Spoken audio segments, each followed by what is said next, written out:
Let's mic history को जानो। महात्मा गांधी हिंदुओं के नेता थे और मुसलमानों के दुश्मन। कांग्रेस को बनाने वाले सारे लोग हिंदू थे और इंडियन नेशनल कांग्रेस एक हिंदू पार्टी बनकर रह गई थी। पाकिस्तान से भारत जा रहे लोगों की मुसलमानों ने तो मदद की, लेकिन पाकिस्तान आने वाले लोगों पर भारत में अत्याचार हुए और कई मुसलमानों को मार दिया गया। ये सब जब आप सुन रहे होंगे तो आपके मन में एक ही सवाल आ रहा होगा कि भला ये कैसा व्हाट्सएप फॉरवर्ड है। लेकिन ये कोई व्हाट्सएप फॉरवर्ड पर हाकी गई गप नहीं है, बल्कि हमारे पड़ोसी देश के स्कूल में पढ़ाई जा रही किताबों का छोटा सा हिस्सा है। अब आपने अंदाजा भी लगा लिया होगा कि देश कौन सा है। जी हाँ, बिल्कुल सही अंदाजा है आपका। मैं पाकिस्तान की बात कर रहा हूँ। वही पाकिस्तान जो इस्लाम के नाम पर भारत से अलग हुआ था। वहां पर इतिहास को कुछ इसी तरह से पढ़ाया जाता है। पाकिस्तान की स्कूली किताबों में इतिहास के नाम पर भारत और हिंदू धर्म के बारे में कुछ ऐसी बातें लिखी हुई हैं जिन्हें सुनने के बाद आपको वहां की किताबों पर हंसी आएगी और उन्हें पढ़ने वालों पर तरस आ जाएगा। आज के इस वीडियो में हम पाकिस्तान में हिंदुओं के बारे में और भारत के बारे में जो भी पढ़ाया जाता है उसकी पूरी बात आपके सामने रखेंगे। तो वीडियो को एंड तक जरूर देखिएगा, क्योंकि अपना इतिहास नहीं जानोगे तो खुद को कैसे पहचानोगे। 1947 में जब पाकिस्तान बना तो शुरुआत में तो भारत और पाकिस्तान का इतिहास एक साथ पढ़ाया जाता था। यहां तक कि यहां पर भारत की ही किताबों को कई सालों तक पढ़ाया जाता रहा। पाकिस्तान के पहले शिक्षा मंत्री फजलुर रहमान ने 1948 में हिस्टोरिकल सोसाइटी ऑफ पाकिस्तान का गठन किया था, ताकि सही तरीके से पाकिस्तान के लोगों को और पाकिस्तान का इतिहास लिखा जा सके। लेकिन जिन्ना की जब मौत हुई तो उसके बाद से ये कोशिश कभी भी सक्सेसफुल नहीं हो पाई। फिर आया साल 1958, जब पाकिस्तान में चीजें बदलनी शुरू हो गई। इसकी चपेट में यहाँ की किताबें भी आईं। इस साल पाकिस्तान में पहला तख्ता पलट हुआ था। सारे मुल्क में माशाल्लाह नाफिज कर दिया गया है। जनरल अयूब खान ने खुद को पाकिस्तान का हुक्मरान घोषित कर दिया और इसी साल से यह तय किया गया कि पाकिस्तान के स्कूलों में सिर्फ और सिर्फ सरकारी किताबें ही पढ़ाई जाएंगी। इन किताबों में क्या लिखा होगा? तो पाकिस्तान का नया इतिहास लिखा होगा। वो इतिहास जिसमें सिर्फ और सिर्फ इस्लाम की बातें होंगी, बाकी किसी और धर्म की कोई बात नहीं होगी।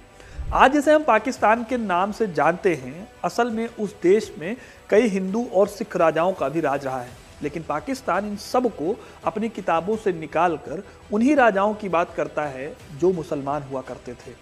यही नहीं, इन किताबों के हिसाब से अंग्रेजों के खिलाफ भारत का स्वाधीनता संग्राम हिंदू मुस्लिम लड़ाई थी। 9वीं क्लास की पाकिस्तान स्टडीज किताब में कांग्रेस के बारे में लिखा गया कि कांग्रेस को बनाने वाले सारे लोग हिंदू थे और आगे चलकर ये पार्टी एक हिंदू पार्टी बनकर रह गई। लेकिन क्या ये सच है? जवाब है नहीं। बदरुद्दीन तैयब, हाकिम अजमल खान और मौलाना अबुल कलाम आज़ाद जैसे लोग कांग्रेस के अध्यक्ष थे। यहाँ तक कि मौलाना आज़ाद कांग्रेस के सबसे बड़े नेताओं में से एक थे और भारत के पहले शिक्षा मंत्री भी थे। यही नहीं, जब मुस्लिम लीग बन गई तब भी कांग्रेस पार्टी में मुस्लिम नेताओं का काफी प्रभाव था। जिन महात्मा गांधी के बारे में हम पढ़ते हैं कि मुसलमानों की तरफदारी करने की वजह से उन्हें नाथूराम गोडसे ने मार दिया, उन्हीं महात्मा गांधी को पाकिस्तान में हर जगह पर हिंदू नेता कहा गया है। साथ में यह भी कहा गया है कि गांधी ने मुसलमानों के अधिकारों को पीछे रखा, सिर्फ हिंदुओं के लिए काम करते रहे। अब अगर आप हिस्ट्री में थोड़ी सी भी दिलचस्पी रखते हैं तो इतनी सब बातें सुनने के बाद आपको समझ में आ जाएगा कि पाकिस्तान की किताबों में झूठ को कैसे बेचा जा रहा है। और अगर आपको लगता है कि बस इतना ही है तो ऐसा भी नहीं है। पाकिस्तान में हमलावरों को हीरो बताया जाता है, जैसे कि महमूद गजनवी और मोहम्मद बिन कासिम। वहीं जो लोग पाकिस्तान के हीरो हो सकते थे उन्हें उनके धर्म की वजह से छिपा लिया गया, जैसे कि दुल्ला भट्टी जिन्हें पाकिस्तान पुत्र कहा जाता है, या फिर भगत सिंह, लेकिन इन सब के बारे में छिपा लिया जाता है। पाकिस्तानी इतिहासकार मुबारक अली के हिसाब से पाकिस्तान में इतिहास की इतनी गड़बड़ी की असली शुरुआत जुल्फिकार अली भुट्टो के दौर में शुरू हुई थी।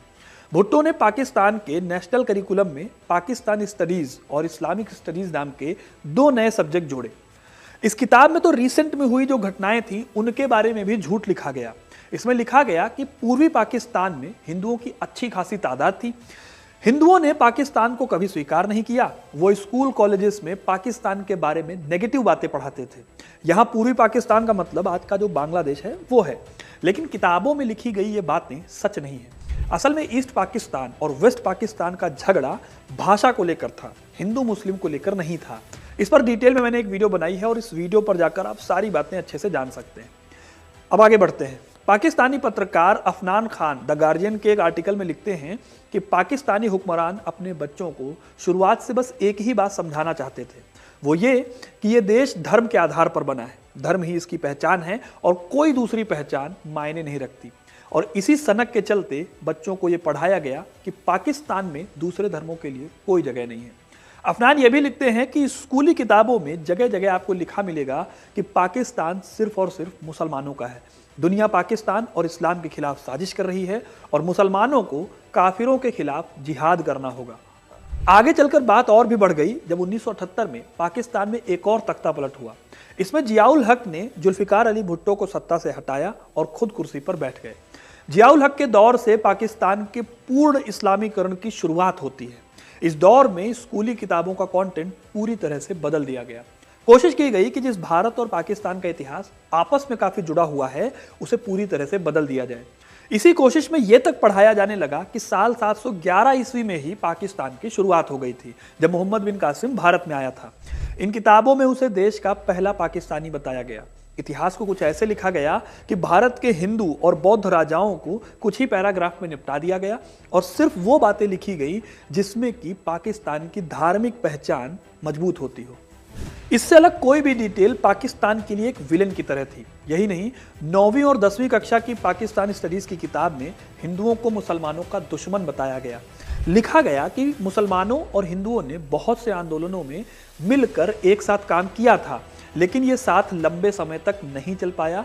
हिंदुओं की मुसलमानों से दुश्मनी सामने आ गई। पार्टीशन के बारे में बताते हुए 11वीं और 12वीं की पाकिस्तानी स्टडीज बुक में बहुत डिटेल में कुछ इस तरह से लिखा गया कि मानवता के दुश्मन हिंदुओं और सिखों ने हजारों नहीं बल्कि लाखों महिलाओं, बच्चों, बूढ़ों और युवाओं को बेदर्दी से कत्ल किया और अपमानित किया। लेकिन क्या ये सच है? क्योंकि हिंसा तो दोनों तरफ से हुई थी।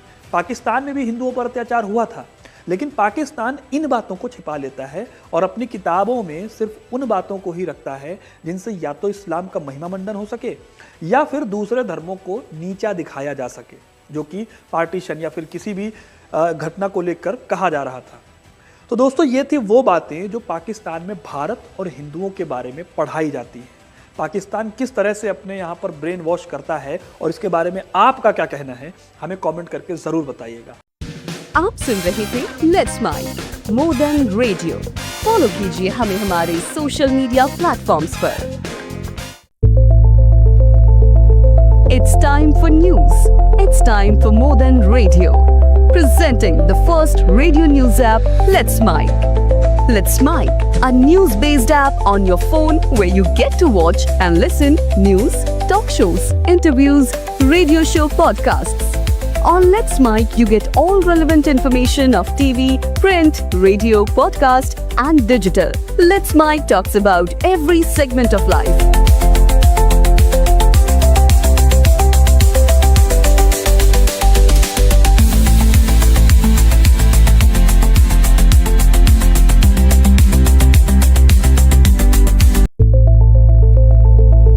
It's time for news. It's time for more than radio. Presenting the first radio news app, Let's Mic. Let's Mic, a news-based app on your phone where you get to watch and listen news, talk shows, interviews, radio show podcasts. On Let's Mic, you get all relevant information of TV, print, radio, podcast, and digital. Let's Mic talks about every segment of life.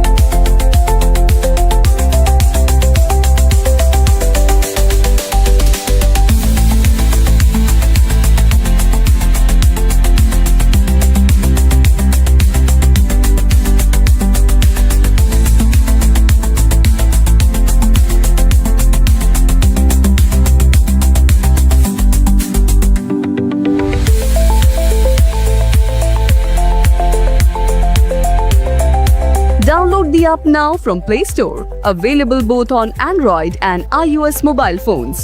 Follow us on YouTube, Instagram, Twitter, LinkedIn, Facebook, Telegram, WhatsApp, Snapchat. Let's talk, let's connect, and let's mic. It's time for news. It's time for more than radio. Presenting the first radio news app, Let's Mic. Let's Mic, a news-based app on your phone where you get to watch and listen news, talk shows, interviews, radio show podcasts. On Let's Mic, you get all relevant information of TV, print, radio, podcast, and digital. Let's Mic talks about every segment of life.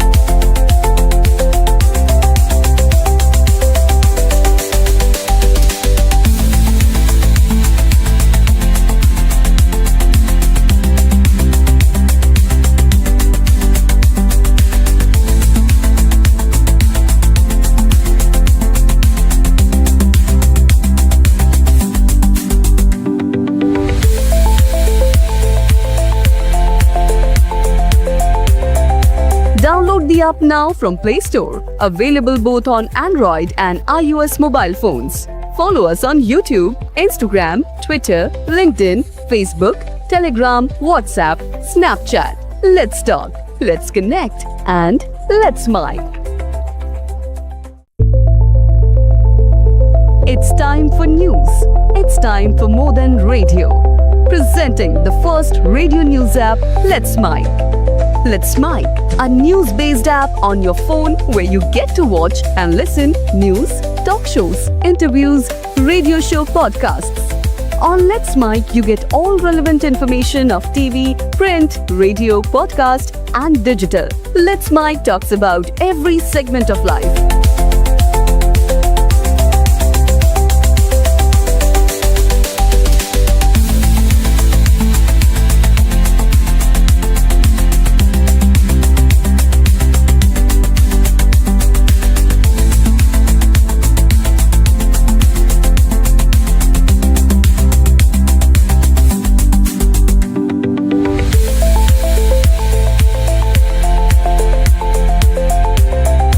Download the app now from Play Store. Available both on Android and iOS mobile phones. Follow us on YouTube, Instagram, Twitter, LinkedIn, Facebook, Telegram, WhatsApp, Snapchat. Let's talk, let's connect, and let's mic.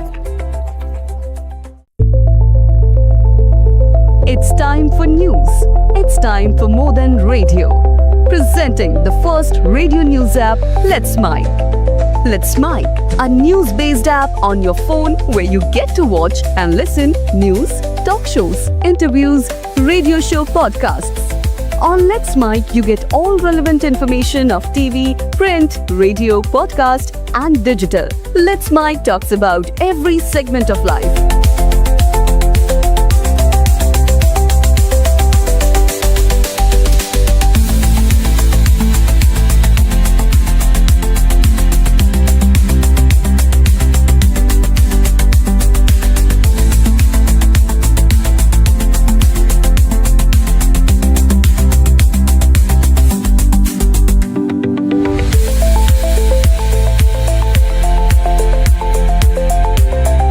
Download the app now from Play Store. Available both on Android and iOS mobile phones. Follow us on YouTube, Instagram, Twitter, LinkedIn, Facebook, Telegram, WhatsApp, Snapchat. Let's talk, let's connect, and let's mic. It's time for news. It's time for more than radio. Presenting the first radio news app, Let's Mic. Let's Mic, a news-based app on your phone where you get to watch and listen news, talk shows, interviews, radio show podcasts. On Let's Mic, you get all relevant information of TV, print, radio, podcast, and digital. Let's Mic talks about every segment of life.